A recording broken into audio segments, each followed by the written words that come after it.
Almost everyone in public speaking chuckles over Jerry Seinfeld's comment on the subject, "Public speaking is the biggest of social fears and sometimes surpasses snakes and even death."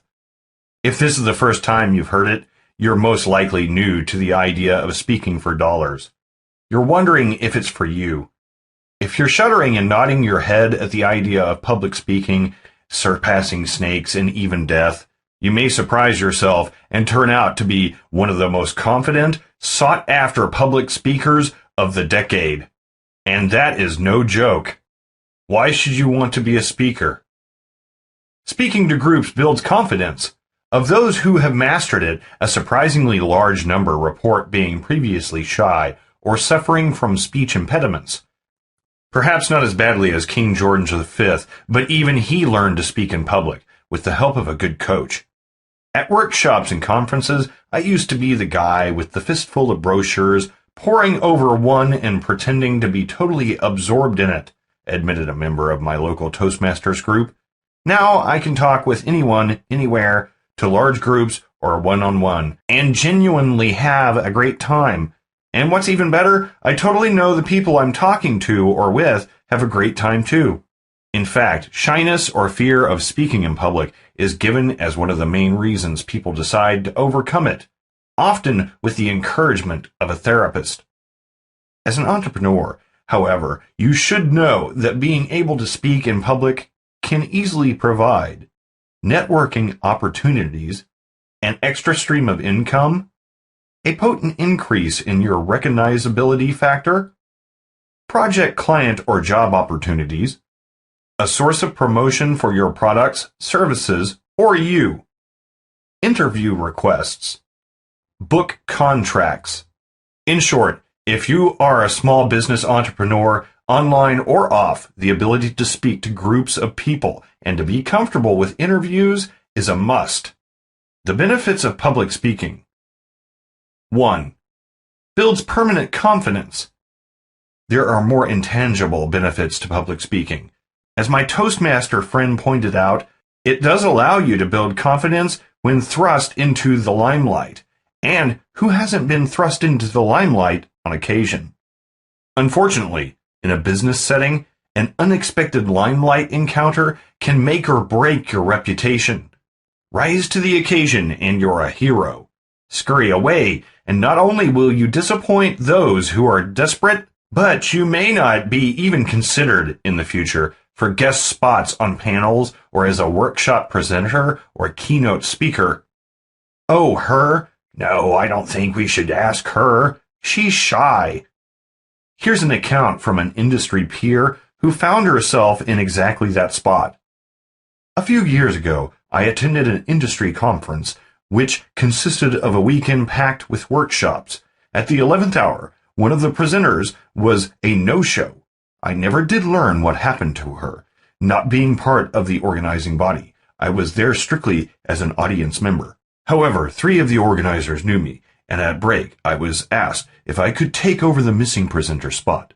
I said yes, but frankly, even with a background in public speaking, I was shaking in my shoes. The audience was huge. It would be the largest group I ever spoke to. I wasn't prepared, although I knew my subject, and my name was no big draw, I thought, compared to the missing speaker. However, I was able to quickly put together a skeleton structure on a card, just points I needed to cover in order to make sure the subject was well represented. And I knew from experience the few seconds before you speak are easily the most nerve-wracking. I was given a generous introduction by my grateful hosts and a warm welcome by the audience. I was told by more than one person who knows me that it was the best presentation I ever gave in my life. 2. Leads to more opportunities. Continues the same industry peer. And 2 weeks later, I received an invitation to present a paid workshop on the subject at a private company whose marketing director had been at the workshop where I filled in. The more visible you are, the quicker you're thought of when people are casting about for a paid expert. Speaking of which. 3. Cements your expert status. People immediately assume that you've been asked to speak because you're one of the top movers in your field. The truth is, There may be people far more expert than you, but they are afraid of public speaking. 4. Increases your net worth. Been wondering how to justify raising your prices, not just to your clients, but to yourself? Get a few successful presentations under your belt, and you'll be amazed at how much better about yourself you'll feel. 5. Offers repurposing opportunities. Have someone record and transcribe your presentation.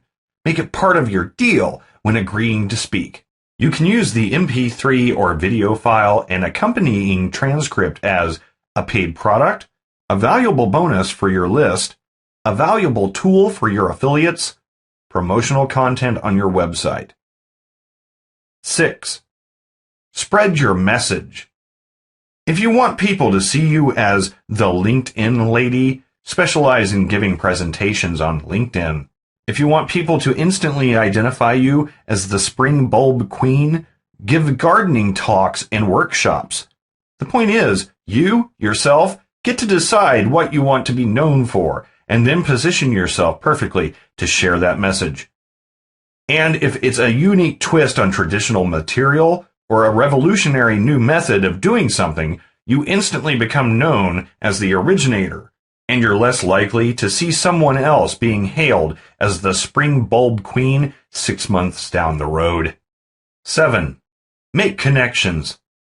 How do people get on national TV shows? They start small, giving local workshops or interviews. How do people land assignments that pay thousands for top industry leaders? They're seen at conferences presenting talks on their specialized subject. The point being, those who sit at home can succeed, but they'll have to work 6 times harder and probably longer to achieve the same exposure and celebrity status. 8. Find top clients. And have they come to you? Top drawer clients who pay well don't generally hire unknowns to keep them in the spotlight. They want the best. And the best generally are in the public eye. And that doesn't mean playing hidden chronicles on Facebook. We're back to the old assumption of, if they invited her to speak, she must be the best. 9. Get paid to travel. If you love traveling, what better way to see other states and countries than to have someone else pay to fly you out, pay for your hotel accommodation, and then pay for your time? 10. Easily pass and surpass your peers. Remember what we said earlier about the majority of your peers being too afraid to step into the limelight? This is truer than you might think. While they're still hesitating and reinforcing their own fear by muttering things like, "Rather her than me," or "I'd sooner put my hand in a blender than get up on that stage," you'll be rocketing past them to the top of your field. But relax. You won't get the top gigs right off the bat, and that's okay. You'll need to find your comfort zone, hone your speaking skills, and build your confidence first. Fortunately, these skills are concrete and transferable. They are the same for everyone, and as a result, easily learned and acquired. In fact, I'm going to tell you a secret. Anyone can speak in public. And that includes you. But I'm afraid of public speaking. But what if even the idea of speaking to a group makes your palms start to sweat, your heart hammer, and your throat suddenly turn dry? Once you've finished this report, you'll have all the tools you need to make sure that, even if that happens, you'll still deliver knockout professional and memorable performances. Speaking well in public has to become a craft before it can become an art form.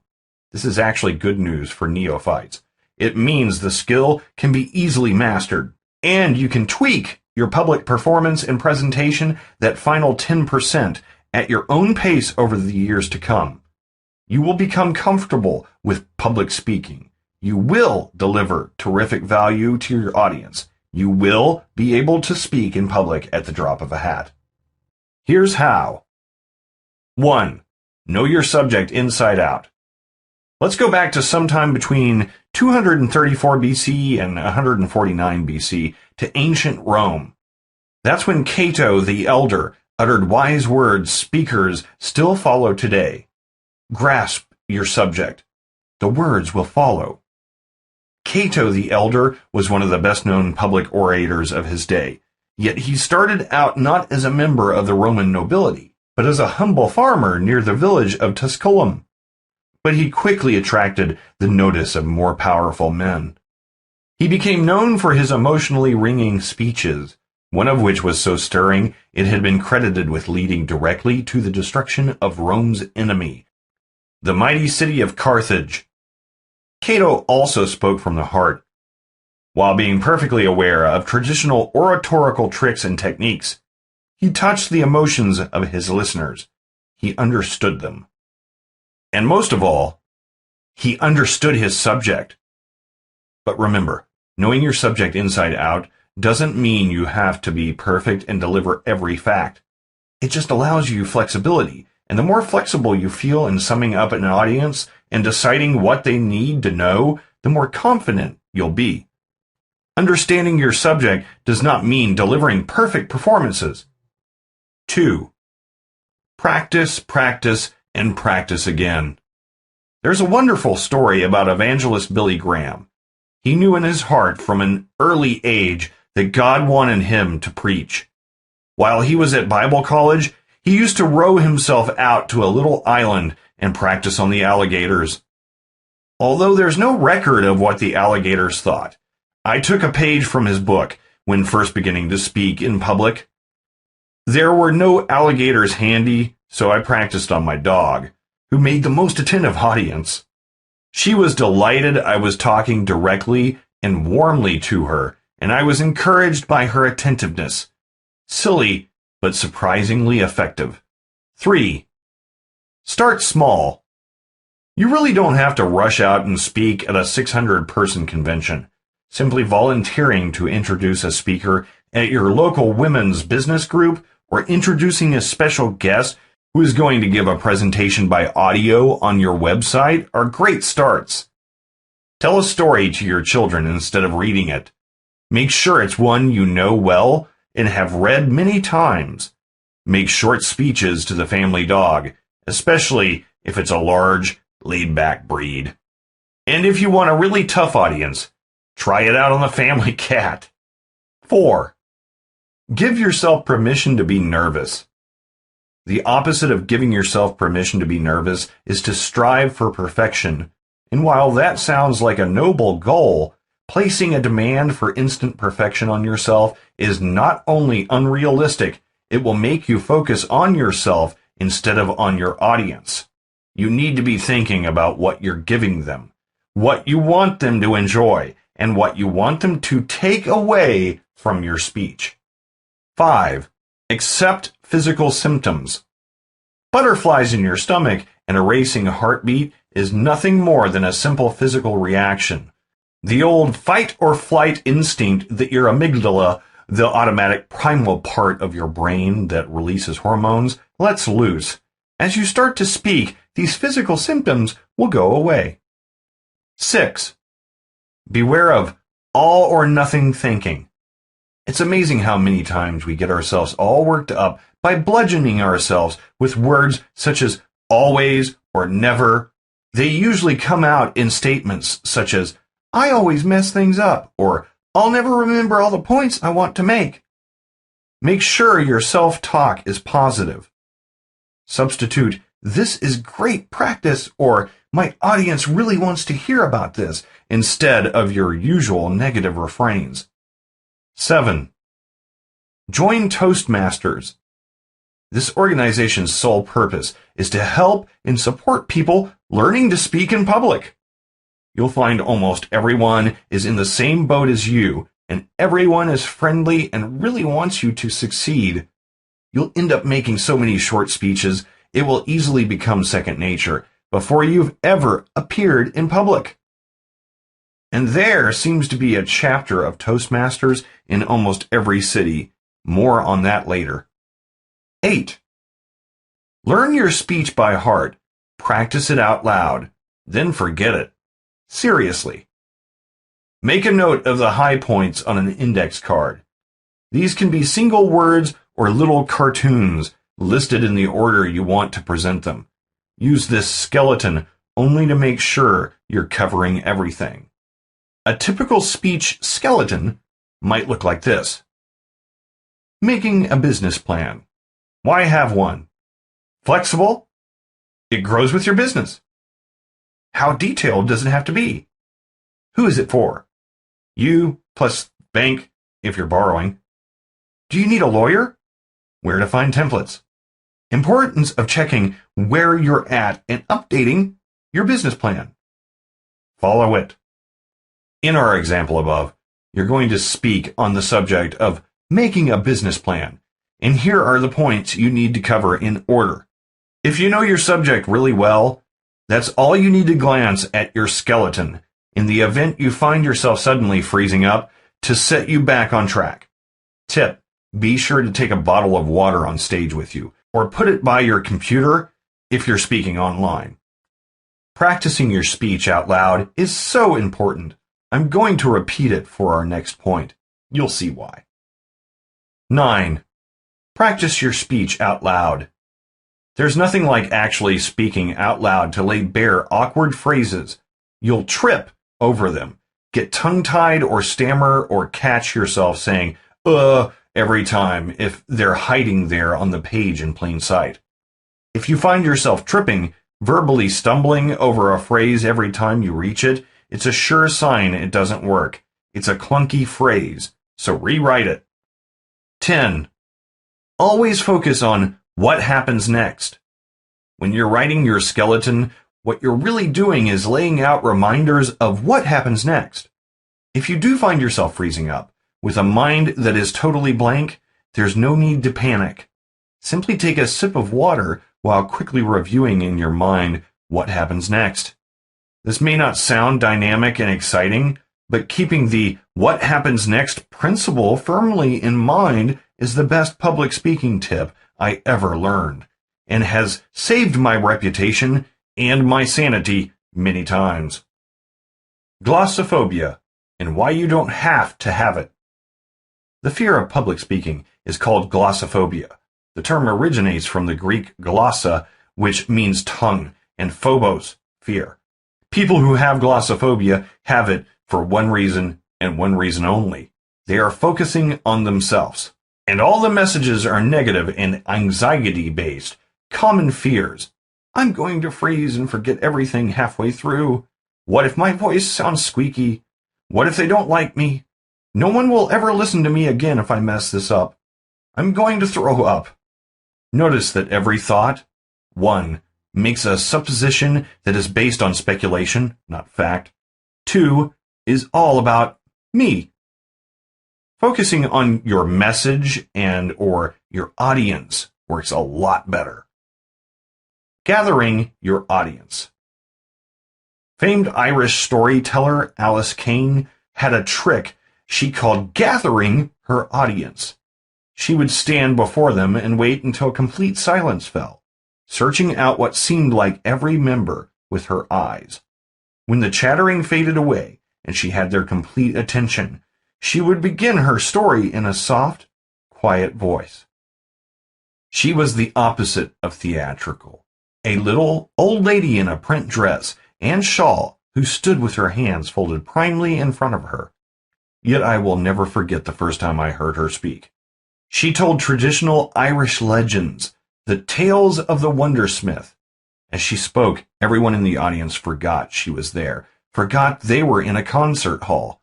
We were transported to the wild Irish countryside, to a land of magic and mystery, and when she finished speaking, we came back to earth with a jolt. Not the most spectacular, multi-million-dollar Hollywood movie has ever compared to that experience. It was true magic. Yet Alice suffered from nervousness too, especially in big concert halls. Gathering the audience was her way of calming herself, and also reflected her early experience as a children's librarian. Take that minute for yourself, was her advice to aspiring storytellers.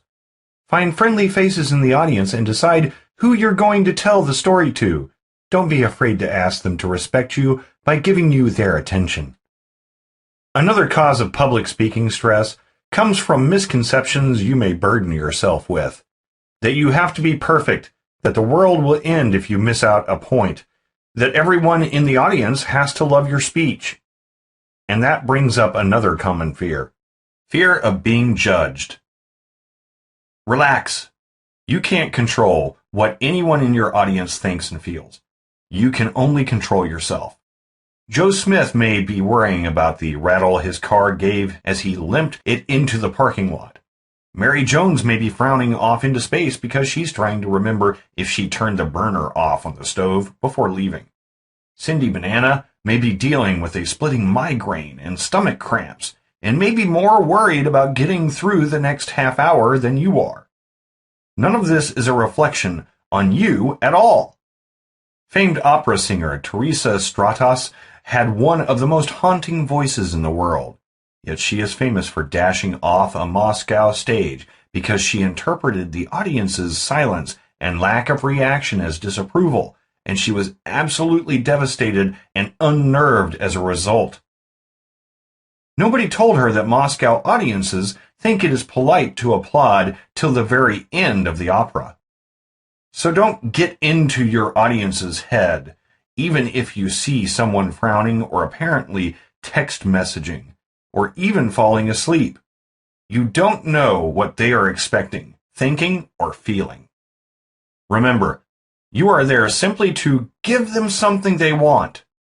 If you even get one point across that they find helpful, they'll remember your speech with pleasure.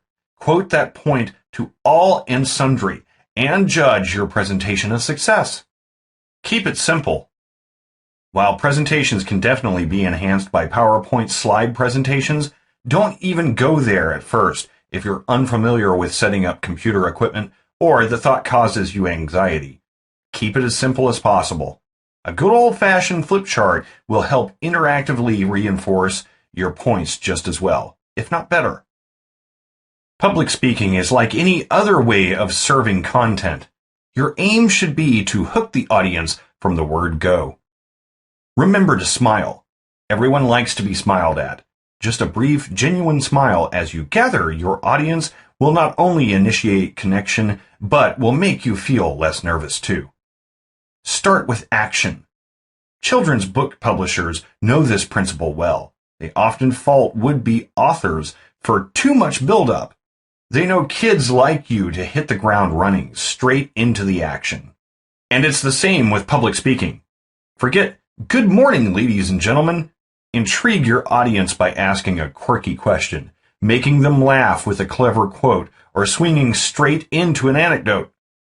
Make sure they've stopped rustling through purses and have found their eyeglasses and pens first. Anecdotes should be short and should directly illustrate the point you want to begin with. Change the rules.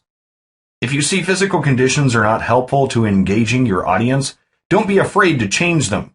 Switch off the overhead light and move the floor lamp over. Open a window if it's stuffy and hot. If you're the first speaker at an early morning session and everyone is half asleep, wake them up by playing a very fast icebreaker type game. If they seem hostile and irritable, change their attitude by asking them to move their desks into a semicircle or sit on the floor. Getting your audience to sit on the floor is a trick that professional raconteurs know well. Acclaimed storyteller Hildy Stollery used this to great effect once at a woman's prison. It was miraculous to see these jaded, aggressive women who really didn't want to be there suddenly turn into little children willing to suspend belief for half an hour, she reported. Keeping her words in mind, I used this technique myself to great effect a week later, when I had to command the attention of an entire class full of ADHD children. Let your audience know the rules. If you welcome questions informally during your presentation, let them know, or have the person introducing you let them know. Ditto if you'd prefer they keep all questions till the end. We'll finish with a 10-minute question and answer period, so there will be a chance to ask questions at the end. Ask people to mute their phones if you are speaking online, and tell them how to do so. And if you experience any sort of glitch while making your presentation, verbal or technical, move on. A case in point, the television show Toddlers and Tiaras recently featured a child of 8 or 9 trying to add a party popper to a genie routine. She had previously only practiced with small poppers, but her mother thought a large one would impress the judges much better. The child hadn't used the large one before, and at the crucial moment discovered she didn't have the strength to open it. She didn't waste time after the first few nerve-wracking seconds. Just set it down and moved on. The judges placed her among the winners, and one commented that part of that decision was based on admiration for the professional way the girl didn't miss a beat, but improvised and moved on with poise and grace. Your audience wants you to succeed. They won't judge you for technical glitches or momentary lapses. They'll be right there with you, empathizing and willing your equipment to work. If it doesn't, they'll be grateful to you for staying in control of the presentation by moving on or improvising if you need to, with your attention cheerfully on delivering what they need. Get to know your room. Another tip that has stood me in good stead over the years: get to know your room. The dynamics of speaking to a group will be greatly affected by externals, such as the venue, the time of day, the lighting, the ambient noise level. Are you giving a presentation in the middle of your local mall, on a stage, by a lake? What your audience brings to the transaction. Check out the room or hall in advance, whenever possible. Part of that involves standing or sitting there, making note of its features, and imagining yourself speaking successfully.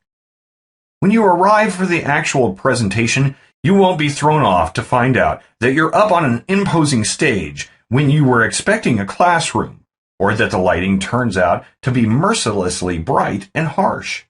You will have body memory of the speaking venue, and that sense of familiarity adds to your comfort level when you're ready to present. Getting to know your room online. Yes, absolutely, you can get to know your room online. If you are planning a live performance and you are using a webinar service such as GoToWebinar, you can run through as many practice sessions as you want. Arrive early. Arrive at least half an hour early for any speaking engagement. That way, if you discover your microphone is faulty, you can quickly hunt down the tech or another microphone, or quickly make those extra handout copies for the 30 extra people the organizers decided to add. It also allows you to mingle with those attending the event and get to know them via casual chatting. If making a social connection is something that would add to your comfort when it's time to speak. That way, you can pick audience members you've had positive interactions with and speak to them as a trick for providing a relaxed feeling of connection and calming your own nerves. And the more relaxed you are, the more your audience will enjoy your presentation. The mechanics of speaking. Speaking in front of an audience becomes easier if you remember a few simple vocal tips and tricks. Breathing and voice projection are the key. Let's start with voice projection. All this means is making sure everyone can hear you, even those in the back row. Believe it or not, eye contact helps with voice projection. Most people's natural instinct is to look only at a few friendly faces in the front row. If you gather people in by including those in rows further back, you'll unconsciously project your voice more effectively. Of course, you'll probably have a microphone. In fact, if you're making an online presentation, that's a given. In which case, a sound check is a good idea. Have someone stand at the back of the room or listen to you online and let you know if you're fading in or out, you're too far from the microphone, voice sounds distant, you're too close, booming, spitting, S words and letting out explosive T words, there is any static or other interference. Actors and radio personalities regularly soften their S words and T words. The letter P can also be a problem if you're too close to the mic or the sound is turned up too far. Fortunately, microphones nowadays are much more sophisticated than even 5 or 6 years ago. Simply speaking in a normal voice should be sufficient. But if you're using a microphone, practicing first is always a good idea. Another way to help your voice project: make sure you are breathing properly. Breathe in through your nose, fill up your diaphragm just under your rib cage, and breathe out through your mouth by squeezing the air up directly from your diaphragm. Do this a few times before going on stage or getting up in front of your audience. Then fill your diaphragm again and start speaking while imagining you are talking right from your gut instead of your throat. There should be a noticeable difference. In fact, you may be amazed how much more resonant your voice sounds, even in your own ears. Practice reading short paragraphs aloud using this technique. From books, brochures, websites, read anything until you are comfortable and projecting your voice becomes second nature. What if I forget to breathe? There will probably be occasions when nervousness helps you throw your good voice projection techniques out the window. It happens to everybody. So what do? First, if you've taken those few deep, slow breaths before starting to speak, you are much less likely to succumb to the squeak. But if you catch yourself with a tight throat and you notice your audience is straining to hear you, there is nothing wrong with taking a page from my experienced friend Luis's book to stop and say, "Can everyone hear me?"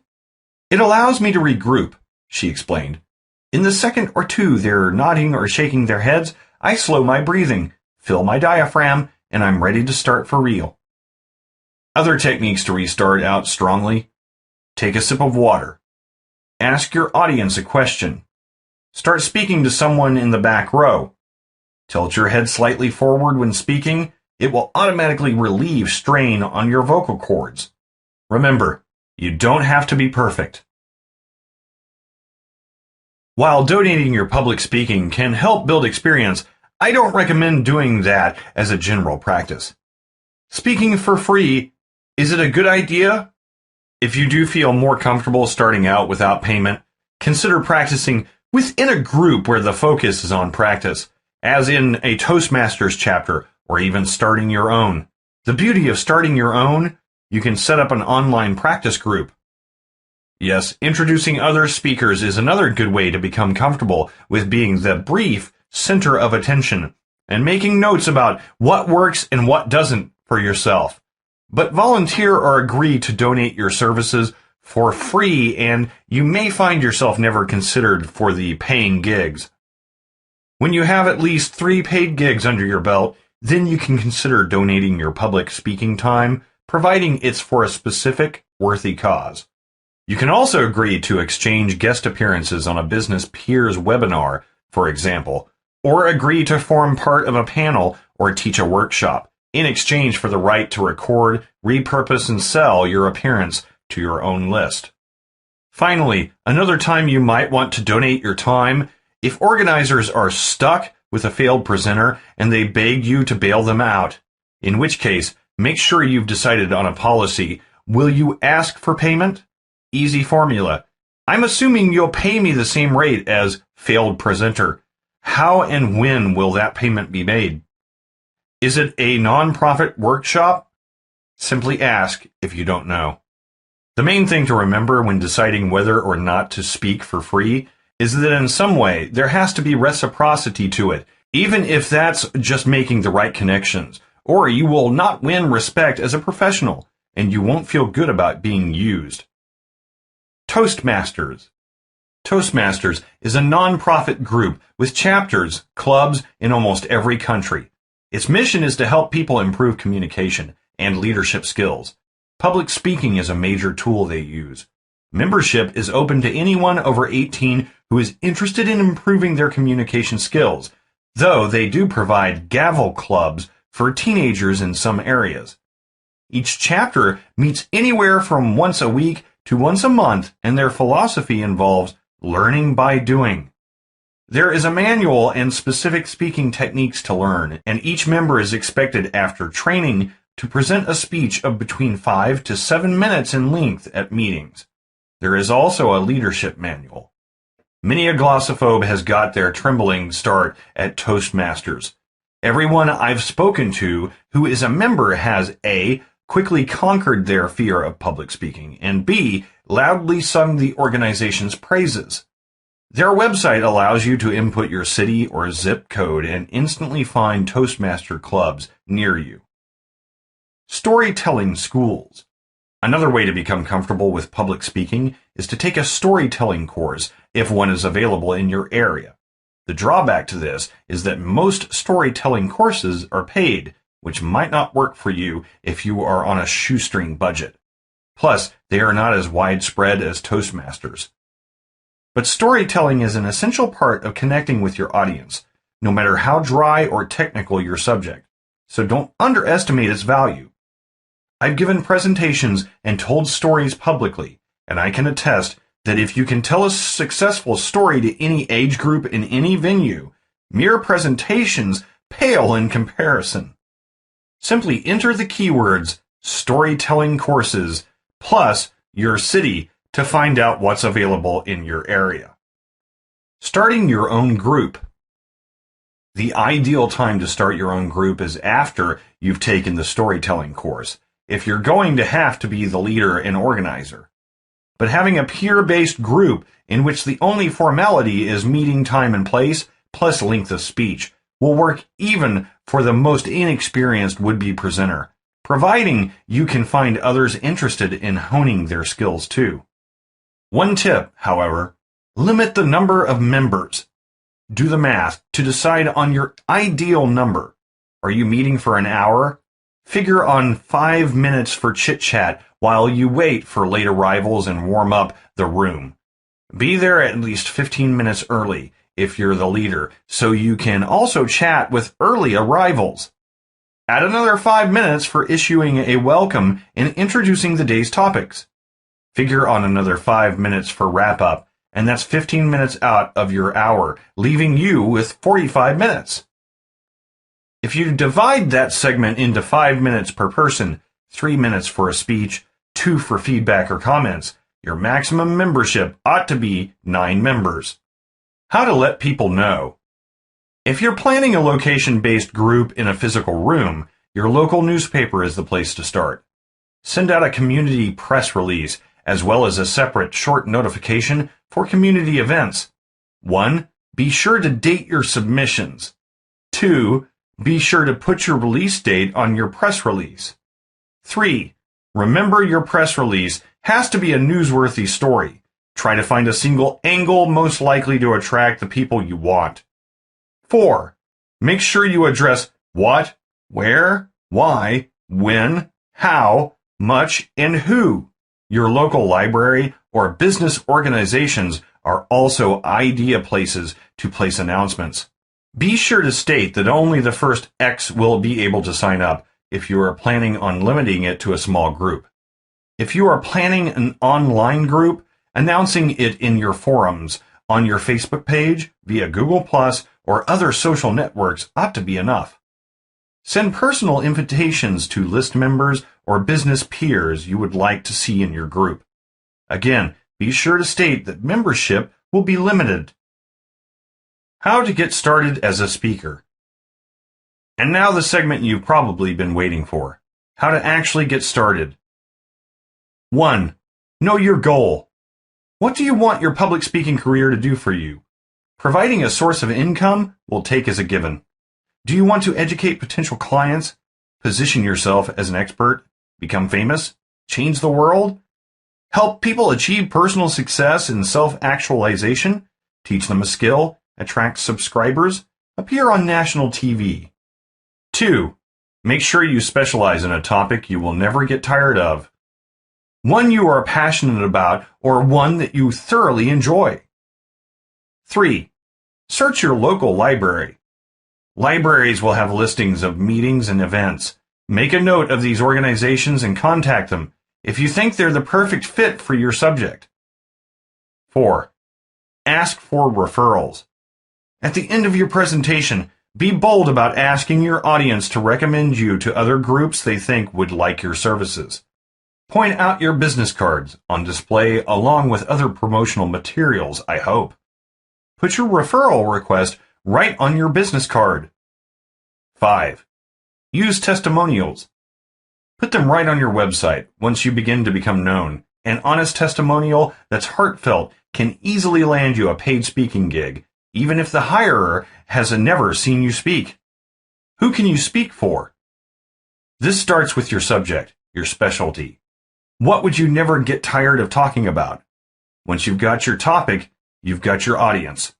Look for local organizations that would most benefit from your services and approach them. Have dedicated business cards for the public speaking already made up. Online, it's easy to Google speaker directories and look for candidates that are a good fit. As you can see, there are over 9 million to choose from. Tip: add your specific niche keyword to narrow down the results. But first, check out Speaker Services and Speaker Zone. The latter is an especially good source of resource tips and materials. And for those who want to speak online, a great way to get started is to check out Lunchinars. Putting on your own events. If you belong to even one or two local niche or business organizations, you can plan your own event, paid or free, and publicize it with ease. Just remember to ask people to pass on the information and have your brochures or business cards ready. If you're worried that people won't pay to come to your event, invite a core group as special guests. Even if no one else shows up, you can practice presenting to this group, ask for testimonials from them, and repurpose your content if you were savvy enough to record the event and/or have it transcribed. Reward special guests who attend. Be sure to reward your special guests.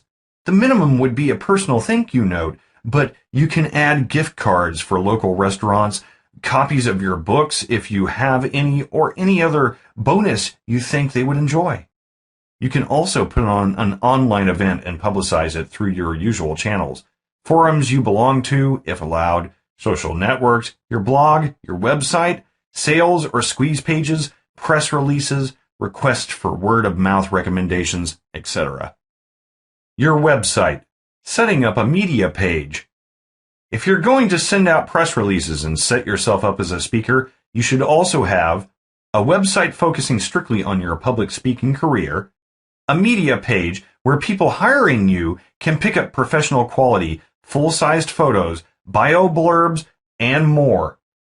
How much should you charge? That's really up to you. The correct answer is really whatever the market will bear. Here are some tips you can put to good use.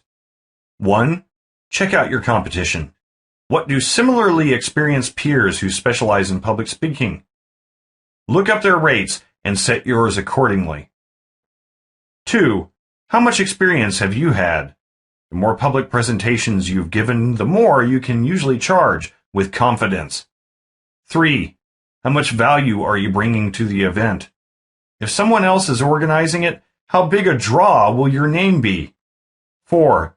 Factor in your time, event-specific expenses, travel, food, and accommodation costs, and charge at least double for that as your baseline.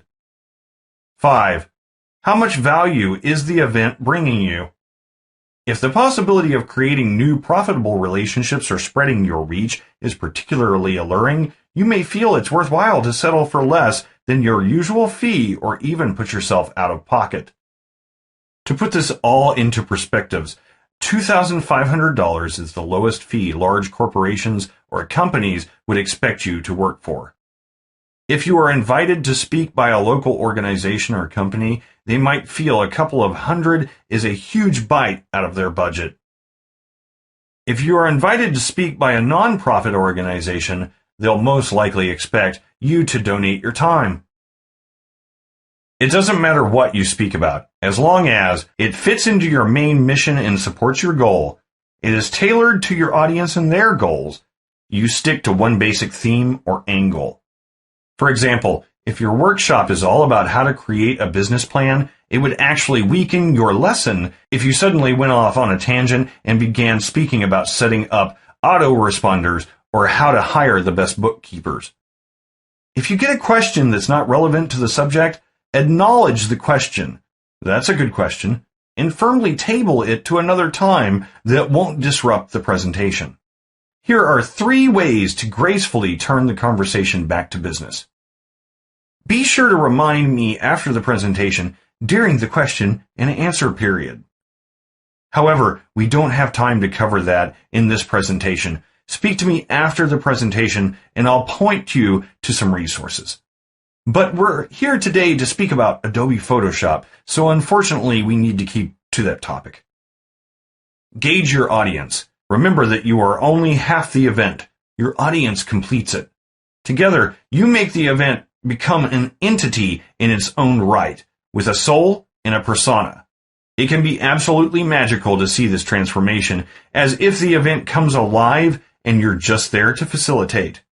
Each speaking engagement will feel different because your audience will be different.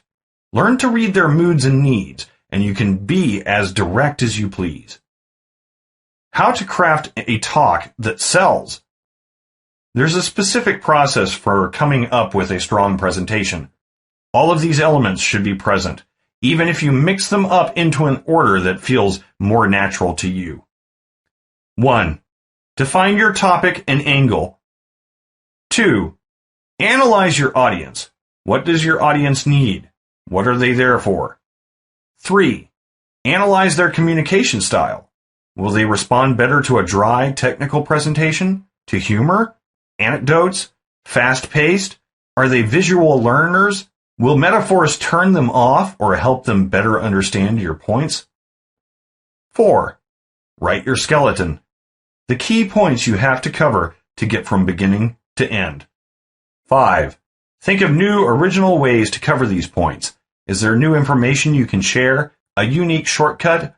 Powerful resources to introduce them to? A revolutionary approach? 6.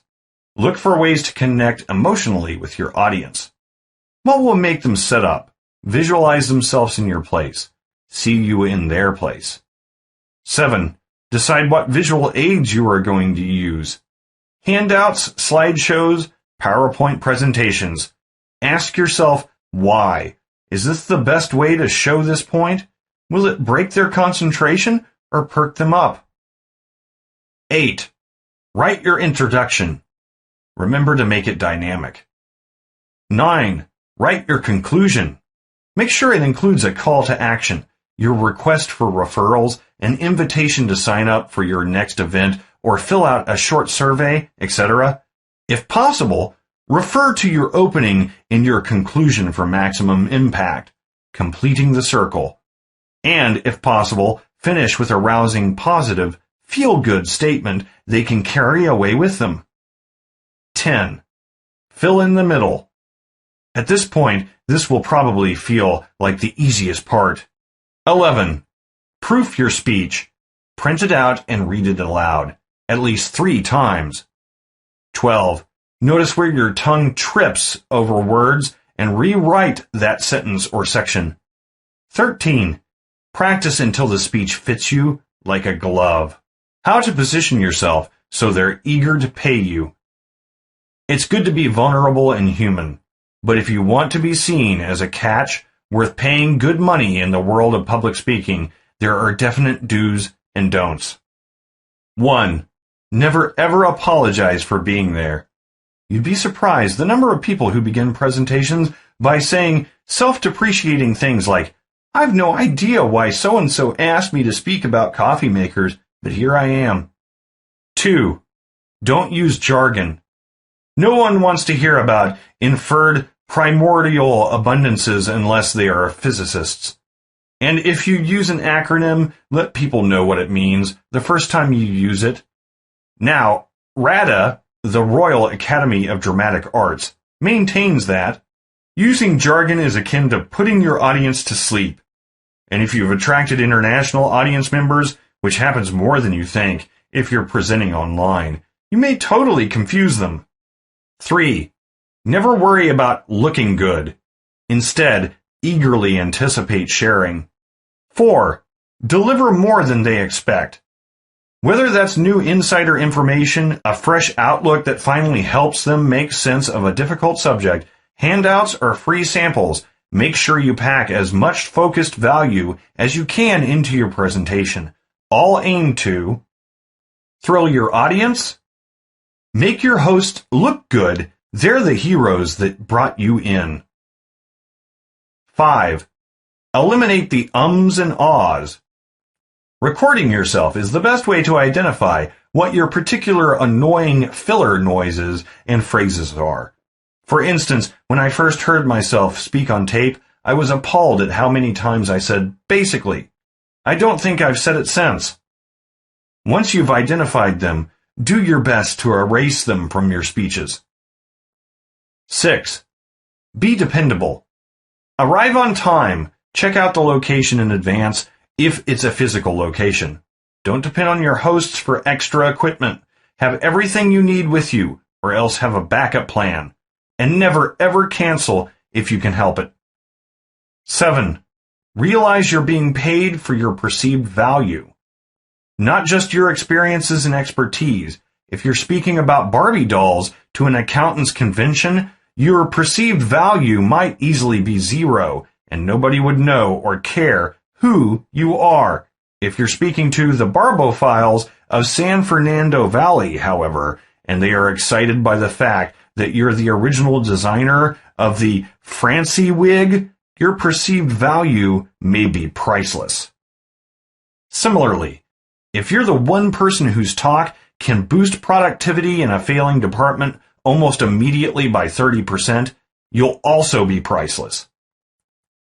While people naturally want guests who are celebrities, most are quite aware their budgets won't stretch to Bill Clinton, who, when last heard of, commanded $150,000 for a 1-hour speaking engagement.